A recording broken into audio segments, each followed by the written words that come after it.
Oh, la Gemara d'aujourd'hui, Ketubot 5a. La Gemara dit comme ça. Maïd Darash Bar Kapara, il a enseigné Maïd Irtiv Veated Tielecha Lazanecha. Tu auras une pelle sur ta ceinture. Altikre Azanecha Ela Oznecha. Il ne faut pas lire sur ta ceinture, il faut lire sur ton oreille. En hébreu, Azanecha, ceinture, Oznecha, c'est l'oreille. De quoi on parle? On parle qu'Am Israël, quand ils étaient dans le désert, il n'y avait pas de salle de bain. Alors, où tu vas, où tu te soulages? Dans le désert, mais pas sur le sable comme ça. Alors, la Torah te dit, mets une petite pelle. Tu sais, comme les enfants, ils jouent dans le sable, avec une petite pelle comme ça en plastique. Mets une petite pelle sur ta ceinture et tu marches avec. Quand tu as besoin de soulager, tu creuses, tu fais tes besoins et tu couvres. Pour qu'on ne voit pas les excréments à l'extérieur, parce qu'on ne pourra pas prier à côté. Ok? Alors la Gemara dit Bar Kapara, al tikri azanecha, ela oznecha. Alors d'abord, avant qu'on arrive au discours de Bar Kapara, la question est-ce que la manne ne fonde pas dans le corps de l'homme? On dit le problème était, ils vont se plaindre? Ils vont se plaindre, est-ce qu'il est possible pour un humain de ne pas aller dans la salle de bain pour ne pas soulager? Ils ont dit un jour, ce man-là, il va pourrir dans leurs intestins. Alors, qu'est-ce qu'ils ont? Ils se sont plaints de ça. Et ils ont dit, c'est pas possible. Alors, on voit de là qu'ils n'allaient pas dans la salle de bain. Pourquoi? Parce que la manne était 100% mangée, énergie, tout ce que tu veux, sans déchets. Alors, pourquoi on a besoin d'Azanecha? Yated. Pourquoi tu as besoin d'une pelle? Qui c'est qui soulage Bechlal? On n'a pas besoin. Disent les commentateurs, on parle ici de tout le manger et les fruits qu'ils ont achetés chez les Goïm. Quand dans le désert, quand ils stationnaient des fois à côté de marchés, à côté des villes. Alors qu'est-ce qu'ils faisaient? Il allait chez le bédouin là-bas, on va acheter des pommes, on va acheter de ça. Alors ils mangeaient des autres choses à part la manne. Ils ne mangeaient pas que la manne, ils mangeaient des autres choses. Pour ces choses-là, ils allaient à la salle de bain. Et là, venu la mitzvah, ve'atet yelecha azanecha. Alors dit, comment? Il n'y avait pas seulement la manne. Ceux qui voulaient manger des fruits et des autres choses, l'achetaient en route. Ils l'achetaient en route. Par exemple, si on prend l'exemple de Midian, comment les filles de Midian ont attrapé le Bnei Israël, le jeune garçon, les 24 000 garçons, dans un marché. Ils ont fait un marché, eux ils sont partis là-bas acheter, parce qu'ils achetaient des marchandises en route. Ils achetaient des marchandises en route, mais ce n'est pas tout le monde. Il y en a qui étaient satisfaits avec la manne. Tu n'avais pas besoin d'acheter de manger. Mais ceux qui avaient une ta'ava, ceux qui avaient des désirs de manger une pomme, ils ne voulaient plus manger que la manne, alors ils achetaient. Alors eux, ils avaient besoin de se soulager. Les autres, non. Ils avaient le droit de faire ça? Hein? Oui.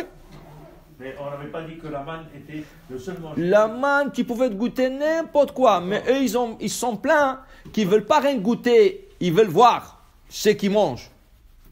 Et pourquoi ils se sont plaints? Zacharot akishouim, tabatim. Parce qu'il n'y en avait pas. Pourquoi? Parce que la manne, elle tournait dans tout le goût, sauf l'ail, sauf le concombre, betsalim, et sauf les oignons. Il y a ces trois choses que la manne ne tournait pas. Vous pouvez le trouver dans le chouk. Comment? Oui, ils pouvaient le trouver dans le chouk. Si vous voulez le trouver dans le chouk, ils pouvaient le trouver. Il veut dire, pourquoi ils ne les ont pas achetés s'ils étaient à leur portée? Ils pouvaient acheter. Pourquoi ils l'ont pas fait? Ah, ils sont pleins que la manne ne tourne pas dans ce goût-là. Ils sont pleins que la manne ne tournait pas dans ce goût-là. Et il n'y avait pas toujours accès au marché. Ils n'avaient pas toujours accès au marché. Et pourquoi la manne ne tournait pas en ail, goût d'ail? Ou pourquoi la manne ne tournait pas en goût des oignons ou de concombre? Ils disent parce que Rashi dit, dans le parashat Ba'alotecha, il dit Rashi parce que c'est mauvais pour des femmes enceintes. Tout ce qui était mauvais pour les femmes enceintes, la manne ne donnait pas ce goût. Alors même si la personne voulait goûter, il ne pouvait pas le goûter. Alors maintenant, dire Bar Kapara, lui il prend le mot Azanecha. Azanecha, c'est la ceinture sur laquelle tu accroches la pelle. Oznecha, ton oreille, qui veut dire quoi? Yated. Tu dois mettre comme un piquet dans l'oreille, qui veut dire quoi? שאם ישמע אדם דבר שאינו הגון, יניח אצבעו באוזניו. En passant, la Torah t'apprend, si tu entends quelque chose inapproprié, la shonara, ou une médisance, ou n'importe quoi, alors dans ce cas, tu mettras le doigt, qui est liated, qui a la forme d'un piquet, dans ton oreille. Ve'ainu dama Rabbi Elazar. C'est ainsi qu'a dit Rabbi Elazar, mipnema etzbaotav shel adam domot leitedot. Pourquoi les doigts d'une personne, ils sont comme aigus? Ils sont comme des piquets qui est aigu d'un côté, large de l'autre côté. Il dit,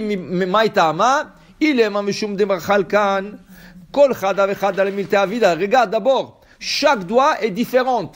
Il est plus long, il est plus court. Pourquoi? On a expliqué déjà que chaque doigt, elle a une fonction dans le Beth Amikdash. Okay? Par exemple, quand on veut asperger, on asperge avec l'index. Quand on veut, par exemple, faire la kmitza, ça veut dire prélever la pâte, on a besoin du pouce pour égaliser la pâte qui dépasse le poignet. Okay? Quand on veut mesurer, on utilise la hama. Hama, c'est le majeur. Ça se mesure du coude au majeur. Au fond, le majeur, c'est le plus grand. Et on appelle le majeur hama. Comment s'appelait la mesure, l'unité de mesure? Hama. Okay? Alors, chaque doigt, et là, ses fonctions. Alors, dans ce cas, c'est pour ça ils sont différentes. Chaque doigt est différent de l'autre. Mais pourquoi ils sont aigus? Pourquoi ils sont pointus au bout? Justement, à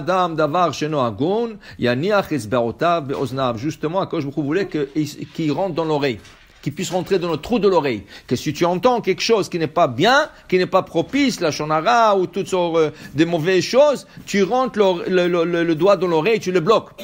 Tana de Rabbi Ishmael, mipnema ozen kula kasha, ve'alia raka. Il dit pourquoi l'oreille est dure, la chair de l'oreille est dure, comme un os, mais en bas, le lobe, il est mou. Le lobe, il est mou. Pourquoi? Dit Rabbi Ishmael, shimishma adam davar sheno agun, si une personne entend quelque chose qui n'est pas bien, yachof alia letocha, il rentre le lobe dans le trou de l'oreille et il le bloque. Et c'est pour ça que c'est mou, pour que ça puisse se plier dans le trou de l'oreille. Tanu Rabbanan, aleyashmiya adam leoznav dvarim betelim. Une personne, il ne faut pas qu'elle écoute des choses qui ne sont pas bien.